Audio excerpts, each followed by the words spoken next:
The sound of the chair crashing against the marble floor silenced the entire wedding reception. A second later, Mireya Dalton stumbled forward, one hand gripping the tablecloth to keep herself from falling while hundreds of crystal glasses trembled around her. Behind her, a furious guest raised his polished shoe as though he intended to kick her again. Mireya had spent 10 sleepless weeks creating the perfect celebration for people who treated her as if she were invisible, and now they were humiliating her in front of everyone simply because she had dared to sit down at an empty chair. But as cruel laughter spread across the ballroom, the towering doors opened, and the most feared man in the city stepped inside. Dorian Vale, the Mafia boss whose name could empty a courtroom and silence a street, looked past the bride, the wealthy guests, and the armed guards. His cold eyes settled on the trembling wedding planner, and something in his expression changed. Before we continue, please like, comment, share, and subscribe to Moral Stories if you believe that kindness and second chances can transform even the hardest heart. And tell us where you are watching from today. Your city or country may be thousands of miles away, but stories like this remind us that compassion can bring strangers together. Mireya had never wanted luxury. She wanted security, dignity, and enough money to keep her mother's small apartment from being taken by the bank. After her father died, medical bills swallowed their savings, and Mireya abandoned her dream of opening an event studio. She accepted every wedding she could find, carrying flower boxes before sunrise, repairing torn dresses, calming frightened brides, and smiling through insults from guests who rarely remembered her name. Her curvy figure made her an easy target for cruel whispers. Wealthy clients examined her clothing, her body, and her inexpensive shoes as though competence could be measured by appearance. Mireya heard every comment, yet she kept working because each paycheck meant medication for her mother and another month beneath a safe roof. The wedding at the Belle Lamont Grand was supposed to save her. The bride's family had promised a large completion bonus, enough to stop the foreclosure. Mireya designed every detail, from the ivory roses to the candlelit tables, but the bride's uncle, Sterling Harrow, disliked her from the beginning. He blamed her whenever a guest arrived late or a waiter dropped a fork. He repeatedly demanded changes without paying for them, then warned Mireya that one mistake would cost her everything.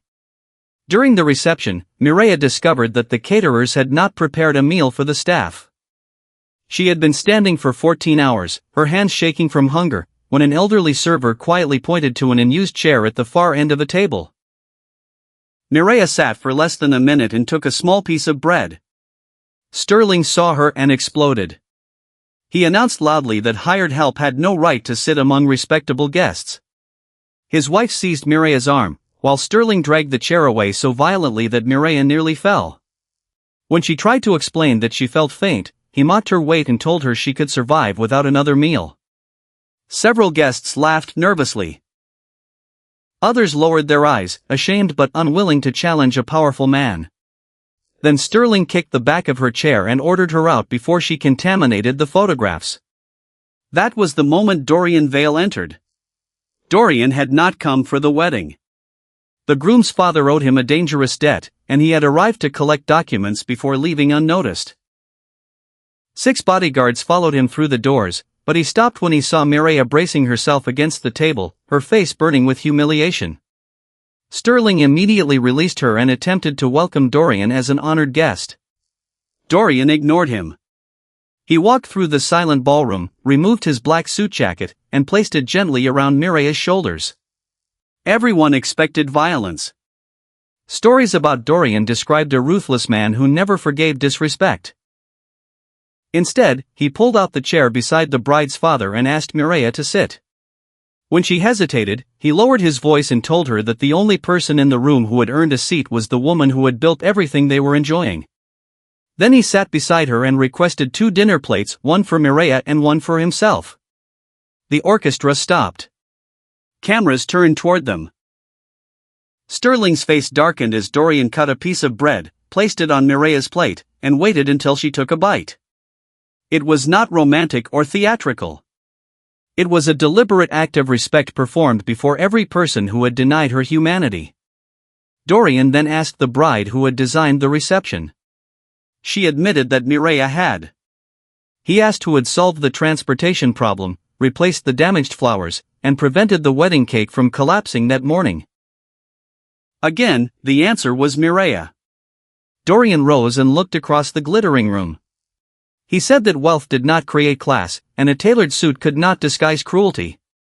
He instructed his attorney to cancel every business arrangement his companies held with Sterling Harrow. The decision would cost Sterling several profitable contracts, but Dorian was not finished. He demanded that Mireia receive her full payment and completion bonus immediately. When the bride's father tried to protest, Dorian quietly revealed that he had already seen the falsified invoices used to withhold her money. Sterling accused Mireia of arranging the entire confrontation. His anger became desperate, and he stepped toward her with a raised hand. Dorian's guards moved, but Mireia stood first. Her knees trembled, yet she faced Sterling and said she would no longer apologize for existing in a body he did not approve of. She had worked honestly, protected his family's celebration, and endured humiliation because she needed the money, but need did not make her worthless. Her voice cracked, though she continued until every hidden insult had finally been spoken aloud. The room changed. The elderly server began clapping. A bridesmaid joined him, followed by the musicians, the kitchen staff, and dozens of guests who had remained silent too long. Sterling's wife backed away, suddenly unwilling to share his disgrace. The bride approached Mireia with tears in her eyes and apologized for allowing her family to treat her badly. It did not erase the pain, but it gave Mireia something she had almost forgotten, the certainty that the shame belonged to those who had harmed her, not to her. After the reception, Dorian offered to drive her home. Mireia refused at first, suspicious of kindness from a man whose reputation frightened the city. Dorian did not pressure her. He simply handed her a card and told her that his hotel division needed someone capable of transforming empty rooms into unforgettable experiences. Mireia assumed it was pity, but when she attended the meeting days later, she discovered that Dorian had studied her portfolio. He questioned her about budgets, staffing, and design until she understood that he was not rescuing her. He was offering her a door and expecting her to walk through it herself. Mireia became creative director of Vale Hospitality, but she accepted only after demanding fair contracts and guaranteed meals for every event worker. Dorian agreed without negotiation.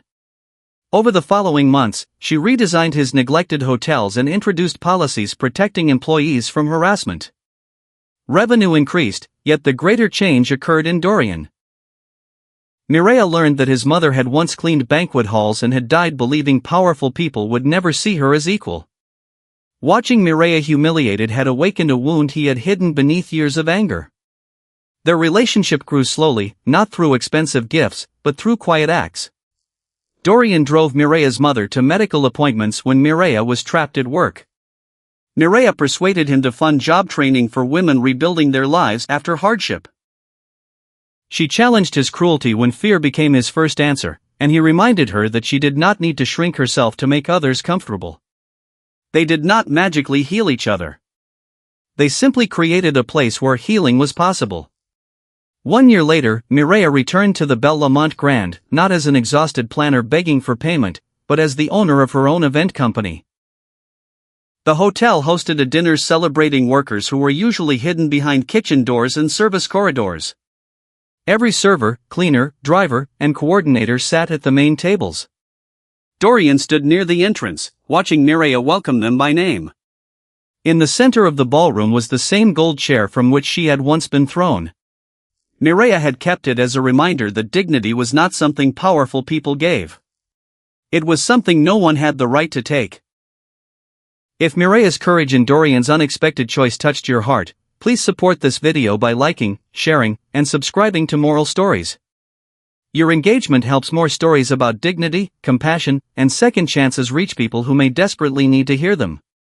Special request, please comment, everyone deserves a seat at the table, if you believe no person should ever be humiliated because of their appearance, job, or financial situation. As the evening ended, Dorian approached Mireia and asked whether the chair still reminded her of her worst day. She looked around at the workers laughing beneath the chandeliers, then smiled through tears. It no longer represented the moment she was pushed away. It represented the moment she finally stood up. And the most unthinkable thing the feared Mafia Boss had done was not destroying the man who hurt her. It was showing an entire room that true power is not measured by how many people fear you, but by how many people feel safe, respected, and seen when you are near.